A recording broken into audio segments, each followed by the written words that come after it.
오늘 이 본문 말씀을 중심으로 마지막 시대, 마지막 승부수라는 제목으로 하나님의 말씀을 선포하겠습니다. 마지막 시대의 마지막 승부수가 뭘까? 여러분, 승부수가 참 중요합니다. 어떤 경기를 할 때 승부수를 잘 찾아서 그 승부수를 잘 두면 지던 게임들도 이길 수 있습니다. 어떤 일을 할 때 성공과 실패를 결정하는 중요한 승부수가 있습니다. 그 승부수를 찾아서 일을 하면 실패하던 일들도 성공적으로 일을 이룰 수 있습니다. 승부수가 중요해요. 승부수가. 여러분, 명량이라는 영화를 보셨나요? 전하, 신에게는 아직도 12척이 있나이다. 이순신 장군의 명랑대처 영화잖아요, 그죠? 그 영화를 보면요, 이순신 장군이 12척의 배를 가지고 왜군 330척을 대파하는 대역전의 큰 승리가 나옵니다. 그게 명랑대첩입니다. 그 완전히 지는 전쟁이었습니다. 그런데 이순신 장군이 승부수를 던졌어요. 그래서 그 지는 전쟁을 대역전시키는 큰 승리가 일어났습니다. 여러분, 그 승부수가 뭔지 아세요? 그래, 전라남도 진도에 보면 울돌목이라는 곳이 있습니다. 이 울돌목을 한자로 풀면 명랑이에요. 명랑. 그래서 명랑대첩입니다. 그 당시 이 조선 수군의 기세가 굉장히 열세로 기울었었어요. 전쟁이 다 이제 끝장이었어요. 이런 열세에 놓였던 조선 수군을 가지고 그 막강한 대군인 그 일본 수군과 대적에 싸우려고 하니 굉장한 고민이 있었던 거예요. 그래서 이순신 장군이 고민하다가 이 울돌목에서 전쟁을 하기로 하고 전략을 세운 거예요. 이 울돌목은, 이 명랑은 수심이 아주 협소해갖고 이 바다가 흐름이 막 내려오다가 아주 조류가 그냥 갑자기 이게 속도가 나는 거예요. 그리고 막 역류가 막 일어나요. 역류가 막 해오리 바람처럼 역류가 막 일어나는 아주 특수한 지형이었어요. 그래갖고 일본 수군을 글로 유인하는 거예요. 그래서 거기서 전쟁을 붙이는 거예요. 거기서 전쟁이 붙었는데, 야, 12척의 배를 가지고 330척을 그냥 대파하는 대승리가 일어났어요. 이순신 장군이 승부수를 던졌기 때문입니다. 여러분, 그 그 영화의 끝에 보면 아주 명장면이 나오는데, 이순신 장군의 아들이 이순신에게 이렇게 묻습니다. 아버님, 어떻게 그렇게 할 수 있었습니까? 이렇게 물어요. 어떻게 그런 전략을 세워서 그런 승리를 할 수 있습니까? 그때 이순신 장군이 이렇게 말합니다. 천운이었느니라. 하늘이 도왔다는 거예요. 하늘이 내린 승부수였다는 거예요. 야, 제가 그 영화를 처음 볼 때요, 굉장히 이 말이 되게 감동이었어요. 천운이었느니라. 그러니까 하늘이 도왔다는 거잖아요, 그죠? 하늘이 내리는 승부수였다는 거예요. 그게 명랑대첩이. 그래서 이겼다는 거잖아요. 제가 처음 그 영화를 볼 때 이런 생각이 들었어요. 우리가 이 세상에 사는 동안에 우리의 인생을 항상 승리로 이끌 수 있는 하나님이 우리에게 주시는 승부수가 있다면 그게 뭘까? 지난주는 다니엘서 6장을 상고하고 묵상하며 설교를 준비하면서 특별히 마지막 때를 살아가는 우리에게 하나님이 마지막 때 세상을 이겨가는 승리의 승부수가 있다면, 하나님이 주시는 승부수, 마지막 유일한 승부수, 그것이 있다면 무엇일까? 이런 기도를 하나님께 드렸어요. 여러분, 우린 지금 마지막 시대를 살아가고 있습니다. 마지막 때는 마귀도요, 자기 때가 얼마 남지 않아서요, 교회를 핍박하고요, 교회를 무너뜨리고 성도들을요, 믿음과 신앙을 막 흔드는 영적 전쟁이 치열한 때예요. 그리고 지진과 기근과 코로나 같은 전염병이 창궐하는 환란의 때입니다. 불법이 성해갖고 죄악이 반영한 때가 마지막 때예요. 점점 마지막 때가 됐으면 될수록 마귀의 진노는 강해질 겁니다. 죄악은 더 깊어질 것입니다. 환난은 더 강해질 것입니다. 그래서 마지막 때는 성경에 디모데후서 3장에 보면 고통의 때라고 했어요. 고통의 때. 마지막 때는 고통의 때예요. 신앙생활하는 것이 참 쉽지 않은 때가 마지막 때입니다. 바로 이런 마지막 때를 살아가는 우리의 세대, 우리가 이 세상을, 마지막 세대를 이길 수 있는 하나님이 주시는 승부수, 그 승부수가 있다면 무엇일까? 이게 제 기도의 제목이었어요. 기도하는 가운데 제가 요한일서 5장 4절을 통해서 그 승부수를 찾았어요. 우리 같이 한번 읽어볼까요? 시작. 무릇 하나님께로부터 난 자마다 세상을 이기느니라. 세상을 이기는 승리는 이것이니 우리의 믿음이니라. 무릇 하나님께로 난 자마다 세상을 이긴다는 거예요. 하나님께로 난 자가 누굽니까? 물과 성령으로 거듭난 저와 여러분, 하나님의 자녀들이, 하나님의 자녀들은 세상을 이긴다는 거예요. 근데 여기 보세요. 하나님께로 난 자마다, 자는 낳은 자마다, 이 말이 무슨 말입니까? 누구든지 예 없이 거듭난 하나님의 생명을 가진 하나님의 자녀들은 세상을 넉넉히 이긴다는 거예요. 아멘이세요? 어떻게 이길 수 있을까? 세상을 이기는 것은 이것이니 우리의 믿음이니라. 믿음이 세상을 이기는 승부수인 거예요. 거듭난 하나님의 자녀들이 이 땅에 사는 동안에 믿음으로만 살면 반드시 승리하는 삶을 살게 된다는 것입니다. 믿음으로 사는 것, 이것이 하나님이 우리에게 주시는 마지막 때의 승부수입니다. 여러분, 아멘이신가요? 왜 그런지 아세요? 우리가 믿음으로 살면 하나님의 능력을 덧입기 때문인 거예요. 하나님의 은혜를 덧입을 수 있습니다. 그래서 우리가 우리의 능력이 아니라 하나님이 부어주신 하나님의 능력으로 세상을 넉넉히 이길 수 있기 때문인 것입니다. 마지막 때 이 환난과 전쟁을 우리 힘으로는 못 이겨요. 이길 수 없습니다. 코로나, 이 재앙들 우리 힘으로 이길 수 없어요. 우리가 믿음으로 살아 하나님이 펴주시는 하나님의 능력으로, 하나님의 은혜로 이길 수 있는 줄 믿습니다. 그래서 제가 늘 말씀하시오. 신앙생활은 99대 1이다. 신앙생활은 99대 1이에요. 여러분, 우리가 하는 것은 1이에요. 1. 우리가 하나님을 의지하고 하나님을 믿고 하나님의 말씀에 순종하는 믿음의 생활 1을 하면 나머지 99의 하나님의 능력이 우리에게 임하는 것입니다. 그래서 99의 능력이 임해서 100의 하나님의 역사가 일어나는 것입니다. 이게 신앙생활인 거예요. 우리는 거듭나는 순간부터 우리의 힘으로, 우리 능력으로 이 세상을 살라고 하나님이 이 세상에 우리를 보낸 것이 아니에요. 처음부터 우리는 하나님의 능력으로, 하나님의 은혜로 살도록 그렇게 디자인되어 있는 것이에요. 그럼 우리가 이 땅에 사는 동안에 늘 관심이 뭐냐면 어떻게 하면 하나님의 99의 능력을 내가 덧입을 수 있을까? 여기에 관심을 가져야 돼요. 근데 그것은 믿음으로 사는 거예요. 하나님 우리의 믿음의 수준만큼, 분량만큼 하나님의 은혜를, 하나님의 능력을 입혀 주십니다. 그래서 우리가 이 마지막 때를 살아가는 우리는 반드시 믿음으로 사는 법을 배워야 돼요. 그래서 믿음으로 살 때 하나님의 능력으로, 하나님의 은혜로 넉넉하게 세상을 이겨갈 줄을 믿습니다. 그러면 여러분, 특별히 마지막 시대를 살아가는 성도들이 가져야 할 믿음이 어떤 믿음일까? 그러니까 어떤 믿음을 가져야 99의 하나님의 능력을 덧입어서 하나님의 능력으로 세상을 넉넉히 항상 이기는 승리의 삶을 살 수 있을까? 저는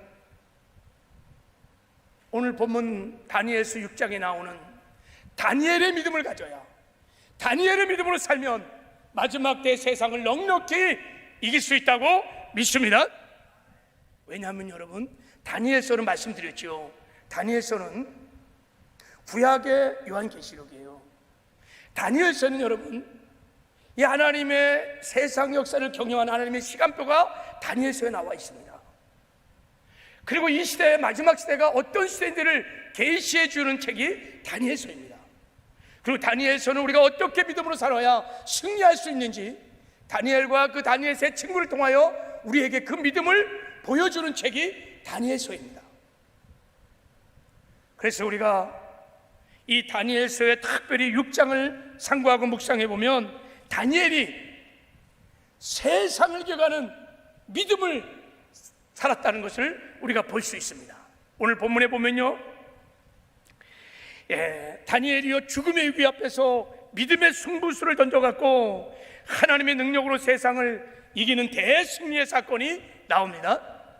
오늘 이제 우리 다니엘서 6장을 한번 상고해 보면서 이 다니엘의 믿음을 한번 배워보는 은혜가 있기를 주님의 이름으로 축복합니다. 자, 오늘 본문의 배경을 먼저 보면 이제 바벨론 제국이 무너지고 메데 바사 제국, 페르시아 제국이 이제 막 태동하는 이 시즌이에요. 그러니까 페르시아 제국이 막 열릴 때입니다. 그때 다니엘이요 이 메데 바사 제국의 초대 국무총리가 됩니다. 메데 바사 제국은 굉장히 큰 나라였습니다. 바벨론을 점령한 다음에 엄청난 땅을 갖고 있었어요. 그래서 도가 120도예요. 120도. 도지사가 120명이란 말이죠. 그 도지사 위에 3명의 총리를 뒀는데 그 3명의 총리 중에 총리, 수석 총리가 누구냐면 다니엘. 그 바사 제국, 페르시아 제국의 그 막강한 강대 제국에 지금 다니엘이 여러분 제 권력서의 위 국무총리라는 거예요. 다니엘이 여러분 포로입니다. 유대인이에요. 이방인이에요. 그가 여러분 바사 이 메데 바사 제국의 제1자 여러분 국무총리가 됐어요. 그러니 여러분 어떻겠습니까? 주변에 시기줄도가 얼마나 많겠어요. 여러분 다니엘의 신분은 여러분 굴러온 돌이에요? 박힌 돌입니까? 굴러온 돌이에요. 박힌 돌도 여러분 잘 나가면요 막 주변에서 막 얼마나 시기질투가 많은지 어떻게든 잡아내리려고. 근데 이게 굴러온 돌이 말이야 어떻게 페르시아 제국의 제2의 권위자가 될 수 있냐 이거 이게. 그러니까 당시 페르시아 제국의 고관들이나 뻑관들이나 뭐 모든 사람 지도자들이 이거는 용납이 안 되는 거예요. 어떻게든 저거를 잡아서 끌어내서 죽이든지 제거를 해야 되는 거예요. 이런 암투가 막 치열하게 벌어지고 있었어요. 여러분 이런 시기줄투는 상대방을 모함으로 몰아내게 됩니다. 그래서 이 정적들이요 어떻든 꼬투리를 잡아가지고 다니엘을 끌어내리려고 날마다 궁리하는 거예요. 막 뒷조사를 해보고 사설 탐정을 보내고 해보는 거예요. 어디 부정청탁을 받았나, 아니면 이권을 개입했나, 땅 투기를 했는가 정보 가지고 계속 터는 거예요. 아무리 뒷조사를 해봐도 비리가 없어, 허물이 없어, 뇌물을 받은 적도 없고 허점도 없어요. 먼지 털면 여러분 털면 먼지 안 나오는 사람 없다는 속담 있잖아요. 근데 다니엘은요 아무리 털어도 흠이 없어. 왜요? 하나님의 절대 주권을 믿으며 하나님과 동행하며 하나님의 99의 능력으로 하나님의 99의 은혜로 사는 사람이에요. 그런 사람을 털면 뭐가 나오겠어요? 안 나와요. 다니엘은 정직하고 진실하고 순결했어요. 우리도 이 시대를 살아가면서 털면 먼지가 나지 않는 흠없는 거룩한 삶을 살아야 될 줄을 믿습니다. 근데요 이 악역 드라마를 보면 흠이 없으면 거짓말로 이제 어떻게 해요? 음모를 꾸미는 거야. 흠이 없으면 만드는 거야. 함정을 만드는 거예요. 그래서 이 정적들이 다니엘을 딱 보니까요 특이한 습관이 하나 있는 거야. 평상시 잘 몰랐는데 다니엘을 계속 주시해 보니까 아주 규칙적으로 반복해가는 습관이 하나 있는 거야. 하루에 3번씩 저 예루살렘 향하여 창문을 열고 하나님께 날마다 기도하는 것을 알았어요. 아 저거다. 이 정적들이 머리가 팡팡 돌아가는 거예요. 야 저거로 다니엘을 잡자. 그래갖고 음모를 만들기 시작하는 거예요. 다니엘을 합보주 잡을 수 있는 법을 만들기 시작하는 거예요. 지금으로 말하면 합법적으로 잡아들 수 있는 법률을 제정하는 거예요. 불의한 악법이죠. 자, 여러분 지금 메데파사 제국은 신생 강대국입니다. 나라가 막 지금 세워지고 있는 지금 시즌입니다. 이런 신생 강대국의 가장 중요한 게 뭔지 아세요? 왕권을 강하게 확립하는 거예요. 그래야 나라가 든든하게 세울 수 있는 거예요. 이 정적들이 다 잔머리를 돌려서 법을 만드는데 법을 그냥 만들 수는 없잖아요, 그죠? 왕이 허락을 해야 되니까. 그래서 왕에게 나가는 거예요. 왕이여 만수세를 하소서. 왕은 이 나라의 왕이시며 근동 지방의 왕 중에 왕이시며 황제이시며 지존이십니다. 왕이시여, 이 제국을 다스리려면 왕의 절대 권위가 필요합니다. 이 권위에 있는 제국이 세워져야 이 제국이 장성하게 발전하게 될 것입니다. 그러므로 왕이시여, 한번 모든 신하를 한번 시험해 보시길 바랍니다. 지금부터 30일 동안 왕외에 다른 신에게나 다른 사람에게 무엇인가를 구하고 기도하고 예배를 드리고 종교행위를 하는 사람이 있다면 모조리 잡아서 사자굴에 집어넣어야 합니다. 이런 사람들은 왕의 권위를 무서워하지 않는 자들입니다. 여러분, 고레스 왕이, 다리오 왕이 이걸 들으니까 기가 솔깃한 거예요. 자기가 말한 것도 아니고 신하들이 자기를 높이겠다는데 얼마나 좋아요. 그래, 그렇게 해라. 지금부터 30일 동안 나 외에 다른 어떤 신에게나 사람에게 무엇을 구하면 그 사람을 다 사자굴에 집어넣어라. 그래서요, 그 법률에다가 왕이 도장을 꽝꽝꽝 하고 친 거예요. 지금 말하면 국회의원들이 법률을 제안했어요. 그래서 이제 국회에서 통과하고 나면 대통령이 최종 재가를 꽝꽝 하는 거예요. 그럼 통과. 여러분, 이제 누구도 제국이 만든 법을 거역할 수 없어요. 바꿀 수 없습니다. 왕도 못 바꿔요. 여러분, 법이라는 것이 그래서 무서운 거예요. 한번 제정하고 나면요, 이때부터 법은 효력을 발휘해요. 제국의 막강한 힘을 가지고 효력을 발휘해요. 이게 무서운 거예요, 법이라는 게. 지금부터 이제 다니엘은, 유대인들은 하나님께 예배를 드리거나 기도를 하다가 잡히면 그냥 현행범으로 꼼짝없이 잡혀갖고 바로 그냥 사자밥이 되는 거예요. 이 악법 중에 악법이 지금 생긴 거예요. 이거로 지금 다니엘을 잡으려고 하는 것입니다. 다니엘의 기도를, 다니엘의 예배를, 다니엘을 통해서 하나님이 하시는 하나님의 역사를 지금 잡으려고 하는 것이에요. 여러분, 우린 여기서 마지막 시대 교회를 핍박하는 마귀의 흉악한 계기를 하나님이 알려주시는 것을 우리는 깨닫게 됩니다. 여러분, 마귀가요, 마지막 때 교회를 어떻게 핍박하고 어떻게 잡느냐? 메데페사 고관들이 여러분 악법을 만들었어. 악법을 만들어갖고 다니엘이 기도하지 못하게 하고 예배드리지 못하게 하고, 기도하다가 예배드리다가 현행법으로 체포해서 다니엘을 잡았어. 실제 다니엘을 사자굴에 집어넣습니다. 무엇이? 법이. 마찬가지로 이 시대에는 마귀가 기독교를 반대하는 세력들을 등장시켜 악한 법을 만드는 것입니다. 그리고 그 법으로 교회를 합법적으로 탄압하고 무너뜨리고 성도들의 신앙과 믿음을 파괴시킬 것입니다. 이것이 다니엘서 6장이 우리에게 가르쳐주는 마지막 때 마귀의 흉악한 괴계입니다. 다니엘 7장에도 주님이 말씀하셨습니다. 마지막 때가 되면 마귀가요, 법을 고친다는 거야. 인류의 근간이 되는 법을 다 고쳐서 그 법으로 당신의 백성들을 핍박하고 다 잡아들인다는 거예요. 예수님도 말씀하셨을 마지막 때면 불의한 법이 성할 것이다, 이렇게 말했어요. 도무지 있을 수 없는 법들이 마구마구 생기는 거예요. 자, 우리 다니엘서 6장의 관점으로 한번 이 시대를 보십시오. 이 시대를 한번 보십시오. 지금 얼마나 교회를 공격하고 무너뜨리는 악법들이 만들어지고 있는지를 보십시오. 그 대표적인 법 중에 하나가 뭐냐면 동성 결혼을 합법화하려는 포괄적 차별금지법. 이제 이 법이 통과되면 여러분, 남자와 남자끼리, 여자가 여자끼리 사랑하고 결혼하는 것 합법화되는 것이에요. 그리고 이거 반대하면, 차별하면 감옥에 가요. 지금 이 법이 국회에 상정돼 있어요. 여러분, 이 법을 반대하는 사람은 누굴까요? 이 세상에서 딱 한 사람이 있어요. 그게 기독교인들이에요. 교회가 이걸 법이에요. 여러분, 동성결혼, 동성애는 성경에 여러분 여기 일종의 죄인 거예요. 그건 하나님의 창조 질서를 정면으로 도전하는 거예요. 우리는 용납할 수 없습니다. 그러니까 여러분 이 법이 통과하면 현행법이 되면 교회는 불법 단체가 되는 거예요. 누가 저한테 와서 목사님, 동성애자가 목사님 주례 부탁합니다. 그럼 내가 알았어요. 주례를 해야 돼요, 안 해야 돼요? 못해요. 전 못합니다.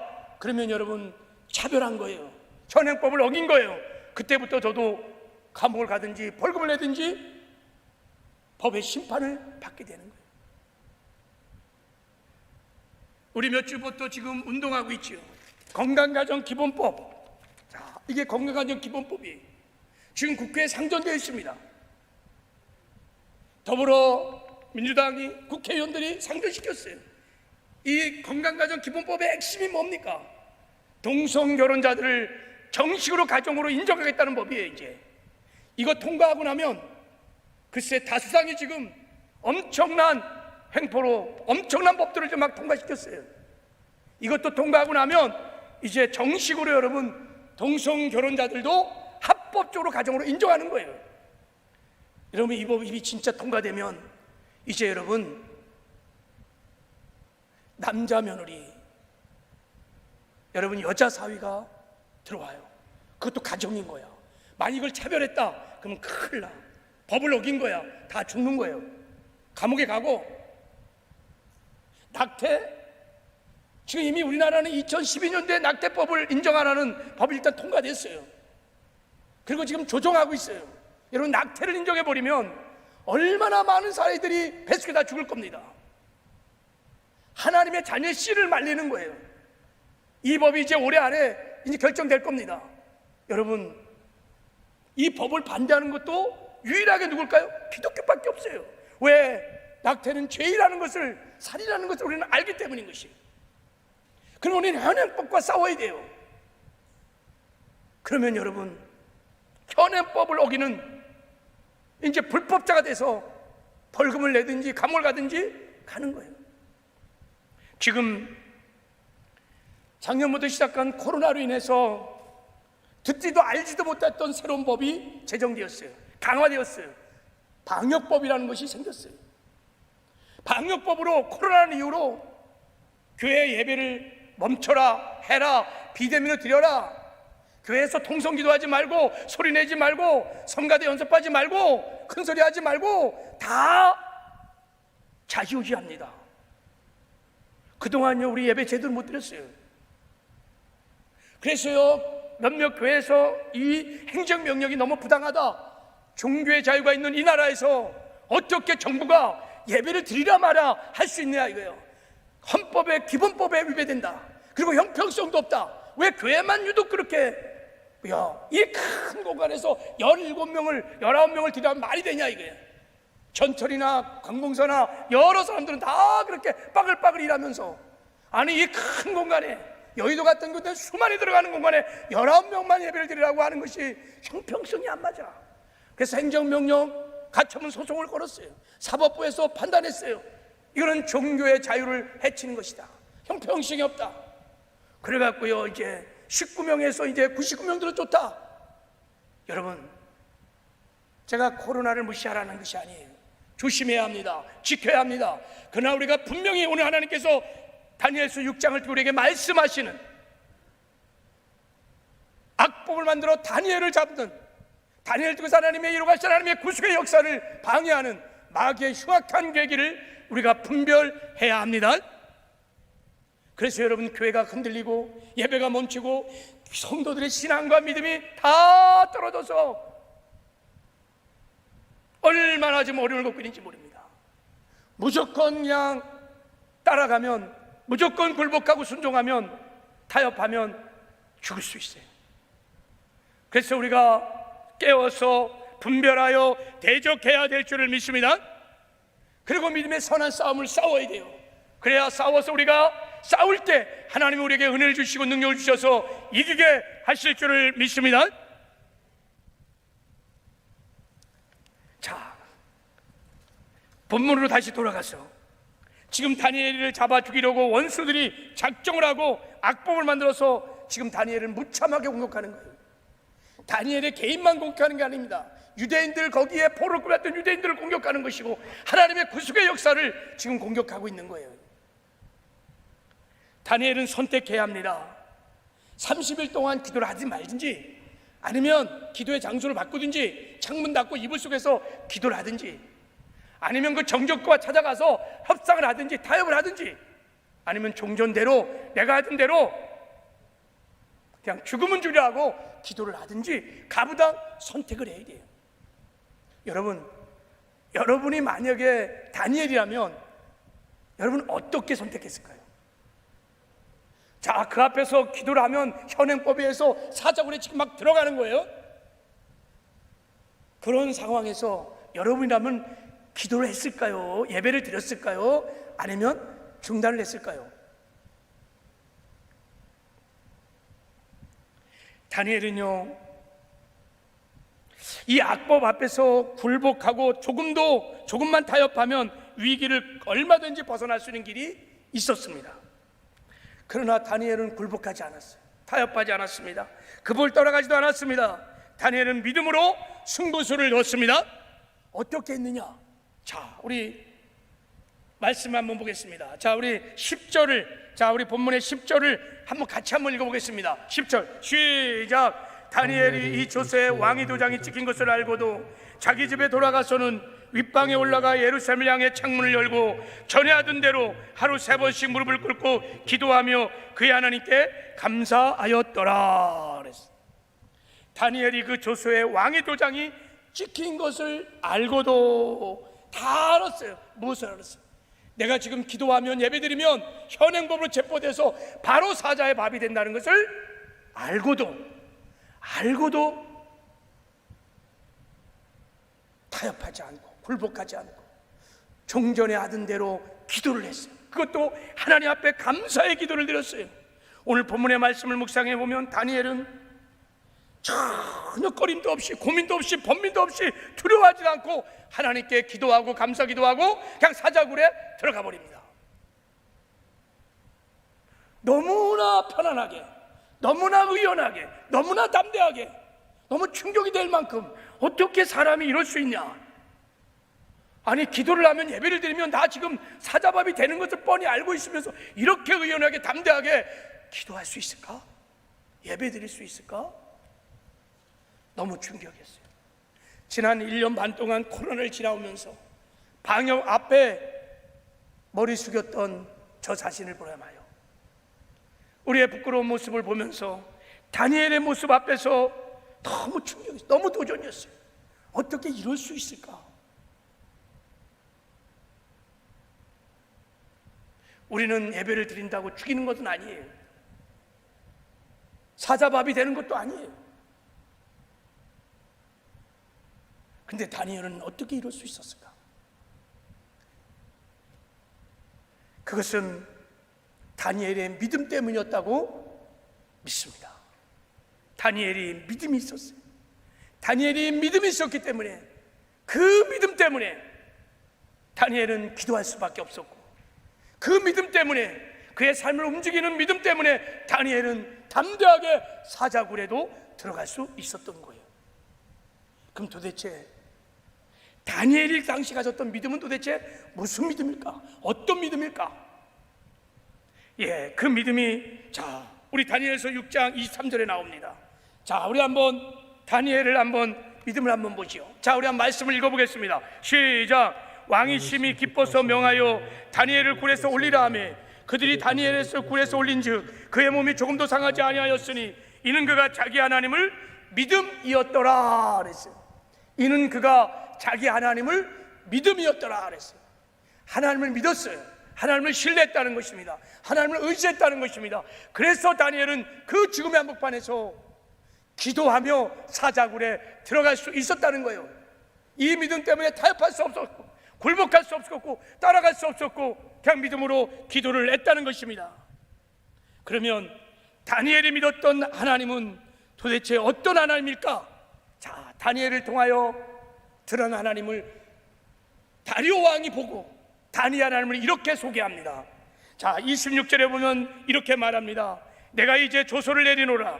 내 나라 관할 아래에 있는 사람들은 다 다니엘의 하나님 앞에서 다니엘의 하나님 앞에서 떨며 두려워할지니 그는 살아계신 하나님, 다니엘 하나님은 살아계신 하나님, 우리 하나님은 살아계신 하나님, 영원히 변하지 않으시며 그의 나라는 멸망하지 아니하고 그의 권세는 무궁하며 그는 구원도 하시고 건져내기도 하시고, 무슨 말입니까? 살리기도 하시고 주기도 하시고 구원도 주시고 벌도 주시고, 그리고 하늘이든 땅에서든 기사와 이적을 행하시는 전능자 하나님. 한마디로 말하면 다니엘 하나님은 지금 살아계셔서 인류의 역사를, 세상의 나라를, 인생들을 통치하고 다스리는 절대 주권자 하나님인 것입니다. 다니엘은 이 하나님의 주권을 인정하는 믿음을 갖고 있었어요. 언제나 어떤 상황에서, 죽음의 한복판에서도 하나님의 주권을 인정해 드릴 수 있는 믿음을 갖고 있었던 것입니다. 하나님의 절대 주권을 인정하고 그분만 바라보고 그분만 의지하고 그분의 뜻을 이뤄가는, 그분의 뜻에 순종하는 믿음을 갖고 있었던 거예요. 이 믿음 때문에 다니엘은 그렇게 우리가 이해할 수 없는 충격적인 그런 믿음의 행보를 할 수 있었던 것입니다. 다니엘이 믿었던 주권자 하나님, 그 하나님은 지금도 살아계십니다. 그래서 살아계셔서 그분께서 우리의 역사에 흥망성쇠를 주관하시고 인생의 생사복을 다 주관하십니다. 하나님의 뜻을 위하여, 하나님의 영광을 위하여 살리기도 하시고 주기도 하시고 제국을 패하기도 하시고 세우기도 하시고 한 나라의 왕을 주기도 하시고 세우기도 하시는 절대 주권자이십니다. 다니엘은 이 하나님을 믿었어요. 그러니까 다니엘의 삶의 이유, 삶의 목적은 다른 것이 없어요. 이 하나님의 뜻을 이루어가시는 거예요. 이 하나님의 뜻을 이루어가기 위해서 내가 어떤 권리를 포기하고 대가를 지불하고 희생을 치르더라도 그것은 다함이 없는, 마땅히 그래야 되는 거예요. 내가 살아가는 이유가, 내 삶의 목적이 하나님께 영광을 돌리는 것이기 때문에, 하나님의 뜻을 이루어가는 것이기 때문에 내가 기도하다가 죽는다 해도 그것은 나에게 손실이거나 아픔이나 고통이 아니라 오히려 기쁨이고 축복이고 영광이었던 것입니다. 그러니까 다니엘의 행동이 우리하고는 이해가 안 되는 거예요. 지금 기도하며 사자밥이 된다는 것을 알고서도 이 세상의 법령 앞에 굴복하고 타협하지 않고 따라가지 않고 당연히 종전단대로 기도를 할 수 있었던 것입니다. 사자굴 앞에 조금도 고민 없이 들어갔습니다. 살고 죽는 것이 다 하나님의 손안에 있기 때문에, 내 삶의 최고의 목적, 이유가 하나님을 영화롭게 하고 하나님의 뜻을 이룬 거기 때문에, 내가 죽어 하나님의 뜻을 이룰 수 있다면 이 죽음도 유익한 거예요. 이 죽음도 기쁨인 거예요. 이 죽음이 오히려 축복이고 영광인 것입니다. 여러분, 이 믿음을 세상이 감당하지 못하는 믿음이라고 하는 것입니다. 마지막 하나님께서 우리에게 마지막 승부수로 주시는 이 믿음은 하나님의 절대 주권을 어떤 상황, 어떤 곳에서도 인정할 수 있는 다니엘의 믿음을 가지기를 원하십니다. 할렐루야. 이 믿음을 가지면 어떤 상황, 어떤 곳에서도 하나님의 절대 주권을 인정해드리는 이 믿음을 가지면 여러분, 절대 세상과 우리가 타협하지 않을 것입니다. 굴복하지 않을 것입니다. 우리가 종전대로 하나님의 뜻을 이루기 위하여 다니엘처럼 기도하고 예배하고 믿음의 돌파가 일어나게 될 것입니다. 이 다니엘의 믿음이 저와 여러분의 믿음이 되기를 주님의 이름으로 축복합니다. 그리고 한 가지 더, 다니엘의 믿음이 오늘 본문에 나와 있어요. 자, 이렇게 말했어요. 다니엘이, 이는 그가 자기 하나님을 믿었다 그랬어요. 자기 하나님을 믿었어요. 나의 하나님을 믿었어요. 무슨 말입니까? 자기 하나님, 나의 하나님, 내가 만나고 내가 경험한 하나님이란 뜻이에요. 머리로 지식으로 내가 아는 하나님이 아니라 내가 만났어요. 내가 경험했어요. 내가 하나님의 영광 중에 하나님을 보고 하나님을 체험한 하나님, 나의 하나님. 절대 주권에 대한 다니엘은 산 믿음을 갖고 있었던 것입니다. 하나님에 대하여 지식으로 아는 믿음은 죽은 믿음입니다. 내가 성경을 아무리 많이 정보로 지식으로 알고 있어도 그것은 아무 능력이 없어요. 그러나 내가 만난 하나님, 내가 경험한 하나님, 내가 영광 중에 하나님을 보면서 하나님을 알아갔던, 경험했던 하나님, 그 산 믿음만이 우리의 삶을 움직이는 진짜 믿음이었던 것입니다. 다니엘은 이 믿음을 갖고 있어. 살아있는 믿음. 그것이 이런 돌파를 일으켰던 것입니다. 제가 브라이드 워십 예배 캠프를 통해서 지난주 한 주 동안 은혜를 많이 받았는데, 첫날 강사님이었던 김성교 선교사님이 이런 말을 전했어요. 제가 큰 은혜를 받았는데 그분이 이런 말을 하시더라고요. 믿음으로 사는 것이 쉽습니까? 어렵습니까? 이런 질문을 했어요. 제가 집회를 나가서 꼭 물어본대요. 여러분, 믿음으로 사는 것이 어렵습니까? 쉽습니까? 그러면요, 다 어렵다고 그런대요. 다 어렵다는 거예요. 그러면서 그분이 이런 얘기했어요. 왜 어려우냐? 그것은 하나님이 믿어지는 것이 아니고 자기가 믿으려고 하니까 어렵다는 거예요. 믿어지지도 않는데 억지로 마지못해서 믿으려고 하니까 얼마나 신앙생활이 힘들어, 어려워요. 그래서 우리의 믿음의 대상이신 하나님을 머리로, 지식으로 하나님에 대하여 아는 것이 아니라 살아계신 하나님을 만나야 합니다. 살아계신 하나님을 경험해야 합니다. 그분과 인격적인 교제를 나누며 하나님의 영광을 보아야 합니다. 예배 중에 임재하신 하나님의 영광을 보아야 합니다. 그래서 우리가 하나님을 알아야 합니다. 그런 살아있는 믿음으로 살면 신앙생활이 어렵지 않다는 거예요. 제가 그 말을 듣고 큰 깨달음이 왔어요. 그렇구나. 다니엘이요, 하나님을 만났어요. 하나님을 알았어요. 그래서 산 믿음을 갖고 있었으니까, 야, 죽음의 한복판에서 기도하는 거, 예배 드리는 거, 사자에게 들어가는 거, 이건 정말 땅 짚고 헤엄치는 거예요. 다니엘에게는 그것이 어려운 일이 아닌 거예요. 살고 죽는 것이 다 하나님의 손 안에 있는 것을 확실히 믿어지는데, 하나님이 살아계셔서 역사의 흥망성을 주관하고 있다는 걸 확실히 믿어지는데 무엇이 들어오겠어요? 담대하게 나갈 수 있었던 것입니다. 오늘 하나님께서 마지막 때를 살아가는 저와 여러분에게 마지막 승부수 주는 승부수는 다니엘의 믿음을 배우라는 것입니다. 말씀을 맺겠습니다. 마지막 때는 여러분, 다니엘서 6장이 우리에게 계시해 주듯이 마지막 때는 전쟁의 때고 환난의 때고, 특별히 마귀가 불의한 악법을 만들어서 이제 앞으로도 여러분 AI, 4차 혁명, 기가 막힌 천하 상상도 못한 법들이 만들어질 겁니다. 보세요. 하나님의 영원과 존재함에 도전하는 엄청난 선악과를 뿌리채 뽑아버리고 하나님께 도전하는 엄청난 막법들이 인간의 편리함이라는 이유로, 과학의 발전하는 힘으로 무수하게 쏟아지면서 도전할 것입니다. 불의한 악법들이 계속 나와서 결국은 교회를 잡으려고 하는 거예요. 교회를 핍박하고 교회를 무너뜨리고 성도들의 신앙과 믿음을 흔들려고 하는 배후의 어둠의 악한 괴계가 있는 것입니다. 우리는 여러분 깨어서 분별해야 합니다. 분별할 뿐만 아니라 믿음으로 선한 싸움을 싸워야 합니다. 할렐루야. 싸워야 하나님 우리에게 능력을 주시고, 하나님 은혜를 주셔서 그 은혜로 능력으로 넉넉하게 이길 수 있는 것입니다. 우리가 믿음의 선한 싸움을 싸울 때 마지막 때는 하나님이 다니엘서를 통해서 보여주는 다니엘의 믿음을 가져야 합니다. 하나님은 살아계세요. 하나님은 살아계십니다. 이 역사를 주관하고 계십니다. 우리의 인생을 다스리고 계십니다. 아멘이십니까? 우리는 하나님의 뜻을 이루게 하여, 하나님을 영원하게 하게 하여 우리가 살아가는 이유, 우리가 삶의 목적, 이것 외에는 없어요. 할렐루야. 우리가 이 다니엘의 하나님의 절대 주권을 어떤 상황에서 인정해드리는 이 산믿음을 가지고 믿음의 선한 싸움을 싸우면 하나님 우리와 함께 하실 것입니다.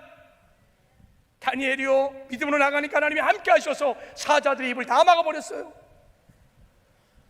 머리털 하나 상하지 않았습니다. 그리고요, 다니엘의 정족들 하나님이 다 완전히 제거해버렸습니다. 하나님의 때, 하나님의 방법으로, 하나님의 능력으로 그 정족들을 사자굴에 다 집어넣어서 완전히 밥이 되게 했어요. 지금 악법을 만들어서 교회를 핍박하고 하나님 나라 건설을 방해하고 하나님의 구속의 역사를 방해하는 모든 마귀와 악한 어둠의 세력들은 하나님의 때가 되면 하나님의 심판을 받고 다 제거되게 될 것입니다. 그리고 다니엘의 믿음으로 돌파하고 나갈 때 하나님의 영광이 나타나서 다리오 왕뿐만 아니라 메다파세의 모든 제국의 국민들이 하나님의 살아계심을 보고 하나님의 영광을 보고 하나님께로 돌아오는 구원의 역사가 일어났어요. 우리가 믿음으로 다니엘처럼 선한 싸움을 싸워나가면 반드시 하나님이 함께 하실 것입니다. 우리의 원수들 하나님의 능력으로 하나님이 싸워 이겨 주실 것입니다. 그리고 하나님이 영광을 나타내서 저 죽어가는 죽음의 어둠 속에 있는 죽어가는 당신의 백성들을 죽게 인도하는 구원의 역사를 이루어질 줄 믿습니다. 다니엘의 믿음이 우리의 믿음이되어 우리가 이 믿음으로 믿음의 선한 싸움을 싸워 이기는 여호와 니스의 승리가 저와 여러분 가운데 있기를 주님의 이름으로 축복합니다.